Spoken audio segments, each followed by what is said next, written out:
Hello guys, இன்னைக்கு God level association மான்வாவோட episode 90 தான் பார்க்க போகிறோம். மறக்காம மற்ற எபிசோட பார்த்துட்டு பாருங்க, ஏன்னா அப்பதான் இந்த வீடியோ புரியும். இதுக்கப்புறம் தான் வேற லெவலில் போகும். ஸோ மிஸ் பண்ணாம பாருங்க. அதே மாதிரி ஒரே ஒரு லைக்கை ஒண்டி போட்டுருங்க, ஏன்னா அப்பதான் நிறைய பேருக்கு ரெக்கமெண்ட் ஆகும், தொடர்ந்து வீடியோஸை போட முடியும். சரி வாங்க, நம்ம டைம் மிஸ் பண்ணாம எபிசோடுக்குள்ள போகலாம். எபிக்கோட ஆரம்பத்தில் எல்லாருக்குமே சிஸ்டம் வழியா ஒரு நோட்டிஃபிகேஷன் வருது. நீங்க இப்போ டெத் ஆஃப் பர்கட்டரி வெல்கனோ அந்த இடத்துக்கு வந்திருக்கீங்க. இந்த இடத்த பொறுத்த வரைக்கும் லைஃப் எனர்ஜி 10,000 டைம் ரொம்ப வேகமா குறையும். இதே மாதிரி எல்லாருமே அந்த இடத்துக்கு வராங்க. தியோடோரும் அந்த பாஸை பார்த்துங்கன்னே சொல்றான். நம்ம எல்லாருமே தேடி வந்த அந்த டைமண்ட் லெவல்ல இருக்க பாஸ் அது இதுதான். அதே மாதிரி இந்த இடத்துக்கு வந்தோடனே உங்களுக்கு பயங்கரமான ப்ரெஷர் ஃபீல் ஆகுதுன்னு எனக்கு நல்லாவே தெரியுது. ஏன்னா இந்த பாஸ் ஒரு டைமண்ட் லெவல்ல இருக்க பாஸ். அப்படி இருக்கும்போது கொஞ்சோண்டு பேரை வச்சு டிஃபீட் பண்ண முடியுமான்னு கேட்டா கண்டிப்பா முடியாது. அதனால என்கிட்ட ஒரு ஐடியா இருக்கு, நம்ம திரும்பவும் போயிட்டு இன்னமும் நிறைய பேரை கொண்டு வரலாம் இப்படின்னு அங்கே தியோடோர் சொல்லும் போது அங்கே ஷேடோ எல்லாருமே இதை கேட்டுன்னு இருக்காங்க. அங்கே உடனே அந்த இன்ஸ்பெக்டர் லேடியும் வந்துட்டு அதுக்கு எந்த விதமான அவசியமும் இல்லை, ஏன்னா இந்த இடத்துல இருக்க ஒருத்தங்களும் ரொம்ப எலைட்டான ஆளுங்க. அப்படி இருக்கும் போது இந்த பாஸை கண்டிப்பா எங்களால டிஃபீட் பண்ண முடியும். அதனால ஜஸ்ட் இந்த பாஸை எப்படி டிஃபீட் பண்ணணும் அந்த விஷயத்த ஒண்டி சொல்லுங்க, அதுவே போதும். நீங்க ஷுவரா இருக்கீங்களா? ஏன்னா இந்த பாஸ் ஒன்ஸ் ஆக்டிவேட் ஆயிடுச்சுன்னா அவ்வளவுதான், இந்த இடத்த விட்டு யாராலையுமே போக முடியாது. என்னது, என்ன சொல்றீங்க? இந்த இடத்த விட்டு யாராலையுமே போக முடியாதுன்னா அதுக்கு என்ன மீனிங்? இந்த பாஸை ஆக்டிவேட் பண்றதுக்கான அந்த மெக்கானிசம் அது ரொம்ப காம்ப்ளெக்ஸான ஒரு விஷயம். அதை பத்தி நீங்க கவலைப்பட வேணாம், அதான் நான் இருக்கல, நான் உங்களுக்கு சொல்றேன். ஆனா கடைசியா உங்ககிட்ட திரும்பவும் ஒரு விஷயத்தை கேட்கிறேன். நீங்க எல்லாருமே இந்த டைமண்ட் லெவல்ல இருக்க பாஸ் கூட சண்டைறதுக்கு ரெடியா இருக்கீங்களா? இத்தனோண்டு ஆளுங்களை வச்சு அங்க ஷேடோ பின்னாடி எல்லாருமே எங்களால முடியும், அதான் பாஸ் ஷேடோவே இருக்காரு, அப்புறம் என்ன அப்படின்னு எல்லாருமே கத்துறாங்க. எங்களுக்கு எங்க ஸ்ட்ரென்த் மேல ரொம்ப நம்பிக்கை இருக்கு. அதனால என்னதான் ஒரு பெரிய டிஃபிகல்ட்டி எங்க முன்னாடி வந்தாலும் அது எங்க முன்னாடி ஒண்ணுமே இல்ல. கண்டிப்பா இந்த டைமண்ட் லெவல்ல இருக்க பாஸை நாங்க தான் முதல் முறையா கொல்ல போறோம். இப்படி அங்க சொல்லும் போது தியோடோருக்கு பயங்கரமா அங்க கடுப்பாவும், என்ன இவங்க இப்படியெல்லாம் பேசுறாங்கன்னு. ஏன்னா நம்ம தியோடோரோட பிளானே வேற. ஏன்னா அவரு பிளான் போட்டபடி இங்க ஒரு 100க்கும் மேல நிறைய பேரை கொண்டு வந்து மொத்தமா முச்ச விட்டுலாம் அப்படின்னு தான் அவரு யோசிச்சாரு. ஆனா இந்த இடத்துல ஒரு 25 பேரோ ஏதோ தான் இருக்காங்க. நீங்க எல்லாருமே ரொம்ப அரகண்டா இருக்கீங்க. இருந்தாலும் பரவாயில்ல, உங்களுக்கு நான் சொல்றேன் பாஸோட மெக்கானிசம் அது எப்படி வேலை செய்யும்னு. அதனால நான் பண்ற விஷயத்த நல்லா கவனிங்க. இப்படி அவரு சொல்லும் போது அங்க இருக்கிற ஒரு கல்லை அவரு எடுக்கிறாரு. எல்லாருமே அந்த விஷயத்தை தான் பாக்குறாங்க. அங்க அவரும் கல்லை எடுத்துக்கினே சொல்றாரு, வேறமா இந்த கல்லை எடுக்கணும், அதுக்கப்புறம் என்ன சிம்பிளா இப்படி தூக்கி அடிக்கணும், அதுக்கப்புறம் நீங்க எல்லாருமே சாக போறீங்க. இதை கேட்டவுடனே அங்க இருக்கிற யாருக்குமே அங்க புரியல, என்னது நாங்க வந்து சாக போறோமா அப்படின்னு தான் எல்லாருமே யோசிக்கிறாங்க. தியோடோர் இந்த டைம்ல அந்த கல்லை தூக்கி எறிய அந்த கல்லு பயங்கர வேகமா அந்த ஃபிளவர்லயே போய் படும். பட்ட அத்த செகண்டே அந்த ஃபிளவரும் அப்படியே பூக்க ஆரம்பிக்குது. இந்த இடத்துல எல்லாருமே நைட் மேன் ஸ்டேஜுக்கு போக ஆரம்பிக்கிறாங்க. அட இது என்ன, ஏதோ ஒரு விஷயம் சரியில்லாத மாதிரி இருக்கு, இது என்ன ட்ராப்பா? இதுதான் அந்த நைட் மேன் ஸ்டேஜ்னு நினைக்கிறேன். அங்க வாங்கும் சொல்றான், இப்பயும் நம்ம கிட்ட டைம் இருக்கு, சீக்கிரமா இந்த இடத்த விட்டு தப்பிக்கிறது ஒரு நல்ல வழியா இருக்கும். ஆனா இப்படி போகலாம்னு நினைக்கும் போது முன்னாடி ஒரு 3 வித்தியாசமான ஆளுங்க இருக்காங்க. நல்லா கிட்ட போனாதான் தெரியுது, அந்த டோனியும் பின்னாடியே அந்த பையனும் பொண்ணும் இருக்காங்க. பாருங்க இந்த இடத்துல யாரு வந்திருக்கான்னு, டாஷியாவோட பிக்ஸிங்க வந்திருக்கான். கண்டிப்பா நான் ஓட விட மாட்டேன் இப்படி சொல்லிக்கினே அந்த வாலை உருவாக்குற அந்த ஸ்கில் அதால பயன்படுத்துறான். அத்தனோடையே அங்க வால் அப்படியே கன்ஸ்ட்ரக்ட் ஆயிடும். அங்க இதனால மத்தவங்களுக்கு என்ன பண்ணும் தெரியல, எல்லாருமே முடிக்கிறாங்க. ஏன்னா இதை உடைச்சா வேண்டிதான் தப்பிச்சு போக முடியும். அப்போ இந்த இடமே மூடி இருக்கும் போது நம்மளால எப்படி அங்க தப்பிக்க முடியும்? அப்புறம் தான் சில பேருக்கு இன்னொரு விஷயமும் ரிலீஸ் ஆகுது. முன்னாடி பார்த்தா அந்த 3 பேருமே தியோடோர் அவனோட ஆளுங்க. இந்த தியோடோரும் உள்ளதான் இருக்கான். தியோடோர் உள்ள இருக்கானா இவனாலையும் கண்டிப்பா இங்க தப்பிக்க முடியாது. ஏன்னா தியோடோரே இங்கதான் இருக்கான். அங்க பெரிய வால் இருக்கும் போது இவனும் தான் இங்க வசமா மாட்டிக்கினா. ஆனா இது கேக்குற தியோடோரும், ஆமா என்ன பார்த்தா என்ன உங்களை மாதிரி முட்டாளா தெரியுதா? நான் ஒன்னும் முட்டாள் இல்ல சூமா, சீக்கிரம் சோல் வாக்கர் அந்த ஸ்கில்ல பயன்படுத்து. ஆனா அத்த செகண்டே சூமாவோட மண்டையில ஒரு பயங்கரமான ஆரோ தாக்கி சூமா அங்கேயே அந்து போறான். அடி சூமா, சும்மா என்ன ஆச்சு உனக்கு அப்படின்னு அவன் யோசிக்கும் போது அதை பண்ணது வேற யாரும் இல்ல, அந்த லின்னு அந்த ஆபீசர் தான். நீ எங்க நேஷன்ல இருந்து வராத ஒரு பர்சனா இருக்கும் போதே உன் மேல அதிகமா டவுட் இருந்துச்சு. இப்போ அது கன்ஃபார்மே ஆயிடுச்சு, ஒரு ஃபாரினரா நீ இறக்க போற. அங்க லின்னு ஒரு ஆரோ வச்சு தாக்குறாங்க, அவ்வளவுதான் கதையை முடிய போகுது அப்படின்னு நம்ம யோசிப்போம். ஆனா தியோடோர் கடைசி செகண்ட்ல ஒரு கார்டு எடுக்கிறான், அது அப்படியே க்ளோ ஆகுது. ஆரோ படலான்னு வரும்போது அப்படியே தியோடோர் வேற ஒரு இடத்துக்கு டெலிபோர்ட் ஆயிடுறான். தியோடோர் இந்த இடத்துல வேற ஒரு பர்சன் வரான், அதாங்க அந்த பொண்ணு கூட இருந்தால அவன் தான். அவங்க வந்தோடனே அந்த ஆரோ பட்ட அத்த செகண்டே அவனோட கதையும் அங்கேயே முடியுது. அங்க உடம்பு முழுக்க ரத்தமா பரவி சூமாவும் அந்த பர்சனும் அப்படியே இறந்து போறாங்க. அங்க இன்னமும் லின்னுக்கு அங்க தெரியல, அம்மா தீயோட தானே இந்த இடத்துல இருக்கணும், எதுக்காக வேற ஒருத்தன் இருக்கான் இப்படின்னு அவர் ரொம்ப ஆச்சரியமா இருக்கா. அந்த இடத்துல அவங்க அப்படியே லைஃப் எனர்ஜியா டிசால்வ் ஆக ஆரம்பிக்கிறாங்க. நூறு சைடு தியோடோரும் எப்படியோ அவங்க தப்பிக்கிறான். அந்த பர்சன் இந்த இடத்துக்கு அப்படியே ஆளு டெலிபோர்ட் ஆகுறான். அவன் உடம்பு முழுக்க ஒரு மாதிரி வித்தியாசமான ஆறாவா வரும். அவனோட எனர்ஜி எல்லாமே அங்க ட்ரெயின் ஆயிடுச்சு. இப்போதான் நம்மளுக்கு ஒரு விஷயமும் தெரியுது. அங்க தியோடோர் கடைசியா பயன்படுத்தின அந்த கார்டு அது எப்படிப்பட்ட கார்டுனா, தியோடோரோட கார்டு யாருக்கிட்ட இருக்கோ அவங்கள அப்படியே அவனால ஸ்வாப் பண்ணிக்க முடியும். சிம்பிளா 2 பேருமே அவங்களோட இடத்த மாத்திப்பாங்க. அதே தான் அங்க ஆயிருக்கும். அதனால தான் நம்ம சூவோட கதையும் அங்க முடிஞ்சிச்சு. அங்க டோனி போகும்போது சூமாவை பத்தி கேட்குறான். ஆமா சூமா எங்க? பக்கத்துல அந்த பொண்ணும் அந்த பையன் அந்த சூ அவன் எங்க போனா? நம்ம பிளான் அது முழுக்க எல்லாருக்குமே இப்போ தெரியும். முக்கியமா எனக்கு டவுட்டா இருக்குது அந்த சூ அவன் மேல் தான். நான் டாஷியாலேருந்து வந்த ஒரு பர்சன், கண்டிப்பா அவன் தான் ஏமாத்திருப்பான்னு நினைக்கிறேன். உடனே டோனியை ஓடும் போதே சொல்றான், ஆமா டாஷியால இருக்க ஒருத்தவங்களும் அப்படிதான், அவங்கள நம்புறதே வேஸ்ட்டு. தியோடோரும் அவங்க போகும்போதே சொல்றாரு, ஆனா ஏதோ ஒன்று இப்பயே சீக்கிரமா இந்த இடத்த விட்டு நம்ம லீவ் பண்ணணும். ஏன்னா ஃப்ளைட் எல்லாமே ஆல்ரெடி புக்கடா இருக்கு. அதனால பிரச்சனை இல்லாம நம்மளால கண்ட்ரிக்கு போக முடியும். இப்படி சொல்லிங்கன்னா அவங்க மறைஞ்சு போறாங்க. சீன் அப்படியே ரியாலிட்டியை நோக்கி வருது. அந்த இடத்துல நம்ம சூமாவும் சூவும் பயங்கரமா துடின்னு அங்க துடிக்கிறாங்க. இவங்களுக்கு ஏன் இப்படி ஆகுதுன்னா, ஏன்னா கேமுக்குள்ள ஆல்ரெடி இவங்க இறந்து போயிட்டாங்க. அந்த இடத்துல இவங்க 2 பேரும் நைட் மேர் அந்த ஸ்டேட்ல மாட்டிக்கினாங்க. ஒன்ஸ் அதுல மாட்டிக்கினா அவ்வளவுதான், நம்மளால யாரையுமே காப்பாற்ற முடியாது. சூமா உன்னை நினைச்சா எனக்கு ரொம்ப பாவமா இருக்கு. நான் உன்கிட்ட ரொம்ப தரமான ஒரு எபிலிட்டி இருந்துச்சு, ஆனா என்ன ஒண்ணு வேஸ்டா போயிடுச்சு சூமா.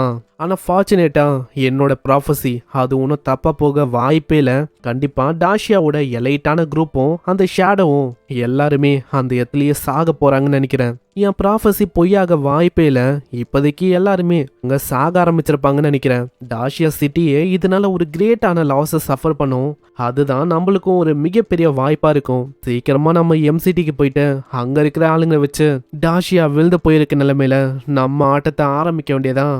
அந்த பாஸும் அப்படியே பூக்க ஆரம்பிக்குது. அங்க நைட் மேரால எல்லாருமே அஃபெக்ட் ஆகுறாங்க. அவங்களுக்கும் ஒரு மாதிரி வித்தியாசமா அங்க ஃபீல் ஆகுது. அங்க லிட்டில் பிளாக்கு நைட் மேர்னா என்னன்னு தெரியல. ஆமா இந்த நைட் மேர் இதுனா எக்ஸாக்டா என்னது? உடனே வாங்கும். சிம்பிளா சொன்னா ஒன்ஸ் நம்ம நைட் மேர் ஸ்டேஜுக்கு போயிட்டா நம்மளால ரிவை ஆக முடியாது. அதே மாதிரி முக்கியமா லாக் அவுட்டும் பண்ண முடியாது. நம்ம வேற பாஸோட இந்த ஜோன்ல இருக்கும். இந்த ஜோனை பொறுத்த வரைக்கும் 10,000 டைம் ரொம்ப அதிகமா லைஃப் பட்டுன்னு இறங்கும். அவ்வளவுதான், நம்ம கதை முடிஞ்சிச்சு, நம்ம எல்லாருமே சாக போறோம். இப்படி எல்லாருமே பேனிக் ஆகி பயந்து இருக்கும் போது எல்லாருக்குமே டீம் இன்விடேஷன் அப்படின்னு ஒரு நோட்டிபிகேஷன் வரும். அதுவும் ஷேடோ தான் அங்க சென்ட் பண்ணிருக்கான். ஷேடோவா அப்படின்னு எல்லாருமே ஆச்சரியமா வராங்க. அந்த இடத்துல ஷேடோவும் சொல்றான், இந்த இடத்துல உங்க எல்லாரையுமே வர வச்சதுன்னா அப்படி இருக்கும் போது உங்க எல்லாரையுமே எப்படி என்னால அப்படியே சாக விட முடியும்? அதனால நான் உங்களை சாக விட மாட்டேன். ஜஸ்ட் நான் சொல்ற மாதிரி பண்ணுங்க, அதுவே போதும். ஏன்னா நம்ம எல்லாருமே ஒன்று சேர்ந்தா கண்டிப்பா இந்த பாஸை கொல்ல முடியும். அங்க இதை கேட்டோன்னே உம்மிங்கு மற்றவங்களுக்கெல்லாம் அங்க நம்பிக்கை வரும். அங்க இதுக்கப்புறம் எல்லாருமே அங்க டீம்ல ஜாயின் பண்ண சிஸ்டம் வழியா பேரும் அவங்க ஷோ ஆகுது. அங்க எக்கச்சக்கமா நிறைய பேர் ஜாயின் பண்ணிட்டாங்க அப்படின்னு அங்க ஷோ ஆகுது. அந்த இடத்துல எல்லாருமே அட ஷேடோ எங்களுக்கு உங்க மேல நம்பிக்கை இருக்கு, கண்டிப்பா நம்ம போறோம் ஜெயிக்கிறோம். உடனே நம்ம ஷேடோவும் பெயிண்டர் பொண்ணு வேலையை ஆரம்பி சோல் லிங்க் அதை கிரியேட் பண்ண. அங்க இதை கேட்டோன்னே அவளோட மேஜிக்கை வச்சு பெயிண்டர் பொண்ணும் ஏதோ ஒரு விஷயத்த டிரா பண்றா. அது ஒரு செயின் மாதிரி எல்லாரோட உடம்புலயும் லிங்க் ஆகுது. அது சோலோட சோல் ஒன்னு கனெக்ட் ஆயிடுது. அவ்வளவுதான், இப்படி கனெக்ட் ஆகும் போது நம்மளோட அந்த ரெசிஸ்டன்ஸ் அது அதிகமாயிடும். நைட் மேரோட அந்த கிரட்ஜ் அது அந்த அளவுக்கு நம்மள அஃபெக்ட் பண்ணாது, ஸ்லோ டவுன் ஆயிடுச்சு. அதே மாதிரி இங்க இருக்கிற ஒருத்தங்களையும் நான் வரும்போது ப்ரொஃபஷன் டியர் 1ல இருக்கணும், இல்ல அதுக்கு மேல ஹையரா இருக்கணும், ஸ்பெஷலான ரெசிஸ்டன்ஸ் இருக்கணும், அப்படி இருந்தா ஒண்டி வாங்க அப்படின்னு நான் சொல்லியிருப்பேன். அதுக்கு காரணமும் இதுதான். ஏன்னா அப்பதான் இந்த இடத்துல சர்வேவே ஆக முடியும். இது கேட்கும் போது உமிங்க மற்றவங்களுக்குலாம் அங்க இப்பதான் புரியுது, ஓ விஷயம் இதுதானா, பரவாயில்ல பாஸ், உங்களுக்கு இந்த விஷயம் ஸ்டார்டிங்லேயே தெரிஞ்சிருக்கு, உண்மையிலேயே நீங்க மாசு. அந்த பாஸோட உடம்புல இருந்து ஏகப்பட்ட டென்டகல்ஸ் அப்படியே உங்களை நோக்கி வரும். அந்த டென்டகல்னால 2 பேரும் வசமா மாட்டிக்கிறாங்க. ஐயோ காப்பாத்துங்க, யாராச்சும் காப்பாத்துங்க இப்படின்னு அவங்க வசமா மாட்டிக்கிறாங்க. அந்த இடத்துல ஷேடோவும் சொல்றான், இவங்க 2 பேரும் மாட்டிக்கினாங்களே, இந்த மாதிரி தான் அந்த பாஸ் டென்டகலை வச்சு ஒருத்தங்களை அது பிடிக்க பார்க்கும். மாட்டிக்கவே மாட்டிக்காதீங்க. அப்படி அந்த பாஸோட கைவசம் நீங்க மாட்டிக்கினீங்கன்னா அவ்வளவுதான், உங்களோட எனர்ஜியை உரியாம அது விடாது. ஈவன் நீங்க இறந்து போனாலும் அது உங்க உடம்புல இருக்க எல்லா எனர்ஜியும் உறிஞ்சிரும். அதனால தயவு செஞ்சு அது கிட்ட ஒண்டி மாட்டிக்காதீங்க, மாட்டினாலும் தப்பிக்கிறதுக்கு பாருங்க.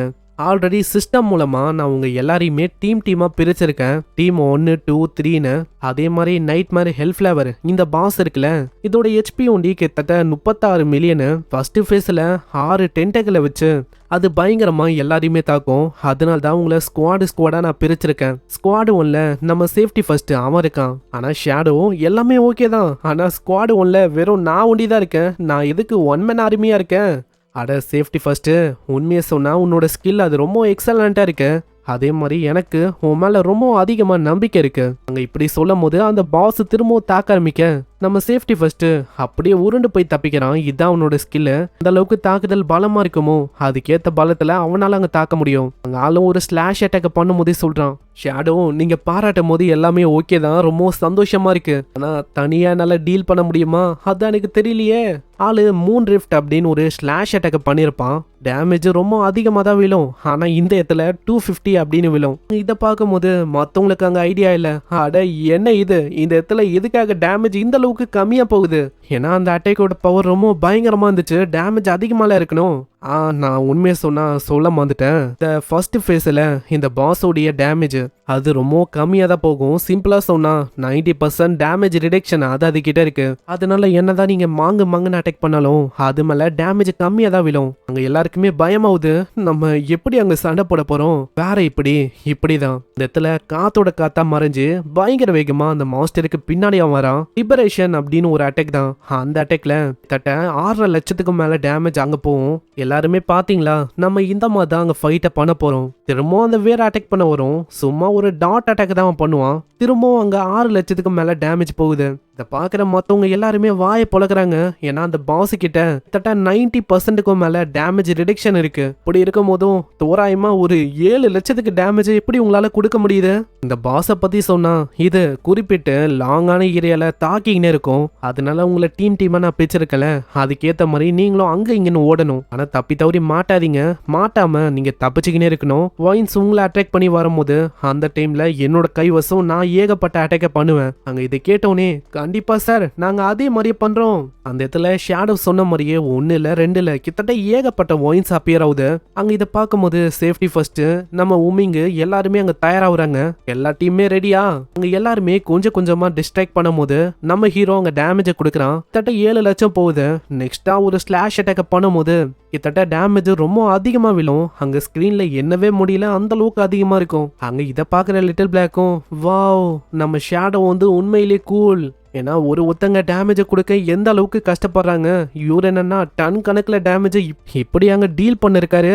ஆனா இப்படி இவ வாயை பொழக்கும் போது ஒரு டென்டக்கல் அவளை நோக்கி வரும். அதை அவ பாக்கல. அந்த டென்டக்கல் கிட்ட வசமா மாட்டிக்கிறான். அந்த டென்டக்கலும் பொச்சிக்கமா பின்னாடி பட்டுல பயங்கரமா அடி நடிக்குது. காப்பாத்துங்க, யாராச்சும் காப்பாத்துங்க இப்படின்னு அவ வழியில கதறும் போது அந்த இடத்துல லின்னு மத்தவங்க எல்லாருமே இருக்காங்க. ஆனா அவங்களால எதுவுமே பண்ண முடியல. ஏன்னா போனா ஆப்வியஸா அவங்க மாட்டிப்பாங்க. அவங்களுக்கும் என்ன பண்ணும் தெரியல. பட்டுல அடி நடிக்கும் போது திடீர்னு ஒரு பயங்கரமான ஸ்ட்ரைக் அந்த டென்டக்கல் மேல விழும். அதை பண்ணதும் நம்ம ஷேடோ தான். டக்குன்னு 7 லட்சத்துக்கும் மேல டேமேஜ் போகுது. அங்க ஷேடோவும் ஒரு பிரின்சஸை தூக்கின்னு வர மாதிரி அங்க கொண்டு வரான். லிட்டில் பிளாக்கு ஆஹா ஓஹோ அப்படின்னு இருக்கும். ஆனா அத்த செகண்டே தொப்புன்னு கீழே போறான். வாயின்ஸ் எல்லாமே போயிடுச்சு. அதே மாதிரி லிட்டில் பிளாக் நான் உன்கிட்ட சொல்லியிருக்கேன் டிஸ்ட்ராக்ட் ஆகி இருக்காதுன்னு. திரும்பவும் டிஸ்ட்ராக்ட் ஆனா நெக்ஸ்ட் டைம் நீ இறக்கத யாராலையுமே காப்பாற்ற முடியாது. எதுக்காக நீங்க இப்படி போட்டீங்க? எனக்கு ஆல்ரெடி பின்னாடி வலிக்குது, இப்போ முன்னாடியும் வலிக்குது. ஆனா மன்னிச்சிருங்க, நான் இதுக்கு மேலேயும் அந்த மாதிரி டிஸ்ட்ராக்ட் ஆகி இருக்க மாட்டேன். அந்த பாஸ் திரும்பவும் ஒரு மாதிரி எவாலாக ஆரம்பிக்குது. அந்த பாஸுக்கு இடையில புதுசா ஏதோ ஒரு விஷயம் அப்பியர் ஆகுது. பாருங்களேன், அந்த பூக்கு மேல ஏதோ ஒரு விஷயம் அப்பியர் ஆயின்னு இருக்கு. அதுவும் ஒரு யங்கான லேடி தான். அட இது என்ன லேடி அப்பியர் ஆயிருக்கு? அங்க வித்தியாசமா அதுக்கு ஒரு 3 கண்ணு இருக்கு. அங்க மத்தவங்க என்னன்னா பாத்தியா அந்த லேடி ரொம்ப அழகா இருக்கா. அடே பைத்தியக்காரா, இந்த மாதிரி டைம்ல அந்த லேடிய புகழாத. அந்த பாஸும் வித்தியாசமா ஏதோ ஒரு ஆர்பம் மாதிரி இருக்கிற லைட் அது தூக்கி அடிக்கும். அங்க இப்பதான் நம்ம ஷேடோவும் மத்தவங்க கிட்ட சொல்றான் எல்லாருமே உஷாரா இருங்க. நான் இப்போ அது செகண்ட் ஃபேஸ்ல இருக்கு. இதுல ஒரு 3 ஆர்பு நம்மள நோக்கி வரும். ரேண்டமா சில பல ஆளுங்களை டார்கெட் பண்ணி ட்ராக் பண்ணி வச்சிரும். அவங்கள திரும்பவும் தாக்கும். தாக்குற ஒரு நொடியும் அவங்களுக்கு நைட் மேரோடைய கிரட்ஜ் அது 10% அதிகமாயினே இருக்கும். அதனால அந்த வித்தியாசமான ஆர்பு கிட்ட நீங்க ஜாக்கிரதையா இருக்கணும். தப்பி தவறி கூட மாட்டிக்காதீங்க. சொல்லி வாயமுல்ல. இதுக்கு முன்னாடி அந்த பொண்ணு அழகா இருக்கா அப்படின்னு ஒரு பையன் சொல்லியிருப்பான்ல, அந்த பையனோட மூஞ்சிலே அங்க விழும். அந்த ஆர்பம் ரேண்டமா அங்க டார்கெட் பண்ண ஆரம்பிக்குது. அங்க ஷேடோவும் சொல்றான் இந்த டைம்ல நீங்க பேனிக்கா வேணாம். நான் அந்த லைட் ஆர்பு இருக்குல்ல அது ரொம்ப ஸ்லோவாக மூவ் ஆகும். அதே மாதிரி டார்கெட் பண்ணுறதுக்கு எப்படியும் லேட் ஆகும். அதனால டார்கெட் பண்ணாலும் பிரச்சனை இல்லை, நீங்கள் அங்கேயும் இங்கேயும் ஓடினாலே போதும். இல்லைனா ஏதாச்சும் ஒரு சேஃபான இடத்துல ஒளிய பாருங்க. அதே மாதிரி நான் பிரித்த அந்த கேங்கு ஒயின்ஸை பார்த்துக்கோங்க, நான் மீதி விஷயத்த நான் பார்த்துக்கிறேன். ஏன்னா பாஸ் எப்போ ஃபேஸ் 2க்கு போகுமோ அந்த டைமில் அதோட டேமேஜ் ரிடக்ஷன் அது 90லேருந்து 50% மாறிடும். சிம்பிளாக சொன்னால் நம்மளுக்கு இதுதான் ஒரு கோல்டன் வாய்ப்பு, ஈஸியாக நம்மளால டிஃபீட் பண்ண முடியும். ஜஸ்ட் நான் சொல்கிற விஷயத்த ஃபாலோ பண்ணுங்க, மீதி விஷயத்த நான் பார்த்துக்கிறேன் அப்படின்னு நம்ம ஹீரோவும் அந்த பாஸை நோக்கி வர இங்கே அந்த எபிசோடு முடியுது. இதுக்கப்புறம் தான் வேற லெவலில் போகும். ஏன்னா சும்மா இல்லை, பாஸுக்கு 3வது ஸ்டேஜ்னு ஒன்று இருக்கு. 3வது ஸ்டேஜும் சும்மா பயங்கரமா இருக்கும். அதனால பெல் ஐக்கன் அழுத்தி வச்சுக்கோங்க, நானும் சீக்கிரமா அப்லோட் பண்ணிடுறேன்.